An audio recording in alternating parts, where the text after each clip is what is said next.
this is something I came to realize working around and being surrounded by the ideal version of myself with, or the embodiment of that in other people, like me working with Andro a lot, or people I met in Greece, Sebastian, Nick and them, we all actually come from the same type of backstory. It's a little bit different, but essentially it comes from a place of you operating out of a place of lack and wanting to be better, and then fearlessly just like not stopping until you achieve that, And I think 4 things that I really came to realize the past couple of months, like meditating on everyone I met, because I really met a lot of extraordinary people the past couple of months, and chatting with Kian as well. I really think, and I'm going to butcher it a bit as to how I, explained it. I think I put it on Instagram, whatever, but I think it's really important to, how should I say, cultivate a mindset of limitless dreaming, I think it's important to be fearless or fearsome action takers, just fearlessly taking action on whatever your dream is, and then have ignorant faith, just like despite all the actual realistic proof and everyone, telling you, well, it's not realistic or whatever, like just having faith in any case, I think that's why, being religious is very important, and then lastly is having, a crazy amount of self-belief in the first place, because you can have a crazy goal and take fearsome action, but it's going to be difficult to do that consistently if you don't have faith and self-belief in yourself, because seeing the fruits of your labor takes time. It's not just, you're not just putting in the action and then you're going to see the results of that, but having the confidence and the faith that it will work for you, despite not seeing the results immediately, will ultimately allow you to continuously be disciplined without seeing the fruits. Like Andrew told me a couple of a while back, success is inevitable, but timing is not. What? Yeah, it's like results are guaranteed, but timing is not. So the results you want in life, it's literally guaranteed. Like you will get it. It's just that you don't know when. And people give up before they actually achieve those goals. It's like the illustration of the 2 miners going for diamond. Yeah. It's like that. That is the exact embodiment of entrepreneurship. It's like the guy just stopping millimeters before the gold, and then the other guy's just at it, just going. That's literally what it's all about. If you don't quit, you will achieve your goals. But it doesn't sound as sexy, It's like, no, what's this one tactic I need? And like, no, just don't give up. And that's literally all it comes down to. A very interesting perspective on that picture that no one talks about is we don't actually, like, if you look at the miner on the bottom, he's actually quite older than the guy on top, and so he obviously stopped before, so everybody's like, oh, like this guy just stopped just millimeters before he got success. Like, yeah, fair enough. And we also don't know how long he's been doing it. And I would also add to that picture, I think he also stopped just because, this might be the reason why he stopped, because he had a lack of purpose, I would also say a lot of people I think it's very important to, whatever you're doing every single day, because that is ultimately your life, is whatever you do every single day, that is your life. And if it's not going to be purposeful, it's going to be difficult for you to ultimately do that over a long enough time frame where you actually find, success. Whatever you do, as long as you do it consistently over a long enough time frame, you'll be amazing at it. But if there's no purpose in it for you, or for other people, a significant something you are giving to the world, like, you are not going to be able to do that over a long enough time frame without feeling maybe like the bottom miner. Like, he gets to a place like, why am I doing this? And then ultimately getting to, like, what's that, like half-life, like quarter life crisis. Quarter life crisis. So have you been through your quarter life crisis? Can we continue, Quinton? Yeah, we can continue. I just want to open up the laptop again. Yeah, because for now, we achieve success pretty quickly, with this generation and like technology moving so fast. Like the young guys are starting to make money, then they go through this quarter life crisis. Like, why am I on this planet? Have you like been through that or any form of that? I think it is a luxury to go through that. Yeah, like one thing I wanted to touch on was, if people ask me like, what should I do? How can I achieve like more success or anything? You don't want it bad enough. Yeah, I'll say you can't just be motivated. You've got to be obligated. And that's good.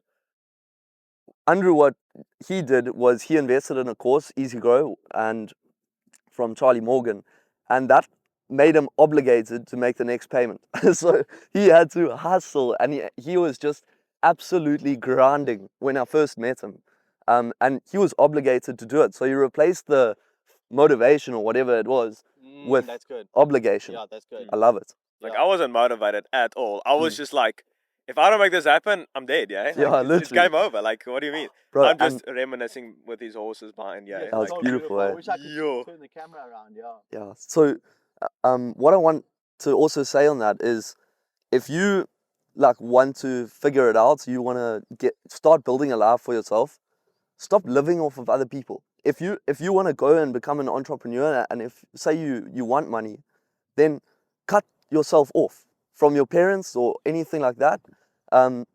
Cut yourself off from a lot of the people that you're hanging out with, and just go all in. Because I mean, that's I think what both of you guys have done as well, and what I was obligated to do from a very young age. That's a very powerful message. Let's just let that sink in for a second, okay? And really think about this for a second, I truly believe, and this is a biblical principle, the essence of becoming a man is starting to adopt responsibility. For you other know? people. 100%, and as soon as other people rely on you for something, whether it is a living or like whatever, you tend to, because in our core, and this might be like a difficulty here, but if you think about it, like it is true, like we don't really like ourselves in a lot of aspects, Otherwise, you would go to the gym and stop eating bullshit, and work hard. But because you don't really like yourself, you don't respect yourself, like you tend to not do that or whatever, or you give in to some cravings or whatever the situation might be. But if you start doing things for other people, start burdening some responsibility, I'm not saying start a family or whatever, but when you get married or you got someone to take care of, like that is why when men, start getting kids, they tend to make a lot more money. Why? Just because they stop doing all the BS, self-indulgent things, and they start burdening responsibility to ultimately let the people they care about be able to do what they want. That is the transition phase between being a child and becoming a man. I think it's very important to tap into presentness. I think there's nothing more beautiful than a child, just being. There's no other creature out there that is as present as a child, playing with a blomiki or whatever, It's just They call it that childlike presence. Yeah. Or no, baby Baby on a plane. Baby on a Baby- plane, yeah. It's baby- like when you walk down the aisle and this baby's eyes is just checking like you out. staring Yeah. in your soul. You're like, Yeah. you just snap back to the present moment. And I mean, that's the thing, like, because a lot of people might say that might be the goal, to always be like that, but it's like, I don't necessarily think that is the goal. I think because you can't do that, because then who's gonna provide for the child? Like, you need to, now you had your time to do that, now you need to burden the responsibility of someone being able to protect and provide for the child that physically can only do that. And so I think that comes a lot with what Kian just said. Now is, if you really want to make things happen, start burdening responsibility for things other than yourself. Move out and try and figure it out, and I think that is also goes back to Andro, and you can actually maybe dive into how the Charlie thing happened and the payments of that.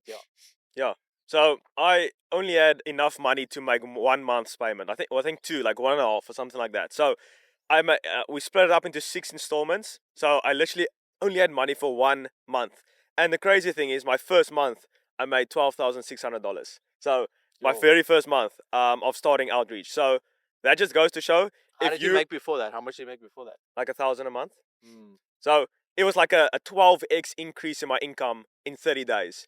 And that just goes to show, when you burn the bridges, it's like you're going to make this thing happen. Because if you give yourself no other chance, like how are you going to fail? We just talked about this in the car as well. So there's two outcomes, right? You either make this thing happen, you make the money, you live the life of ultimate freedom, or you go back to the matrix, essentially. Like you go back to the job, you hate it. It's like you know that feeling, you're gonna go back. What's that thing in the Matrix, that quote where it's like, that path, Neo, and you don't want to go back there, or something like that? Yeah. Like, that's exactly what it is. Like, the path you're going back to. Like, would you rather do that for the rest of your life, or actually just stick to this one thing and actually make it happen?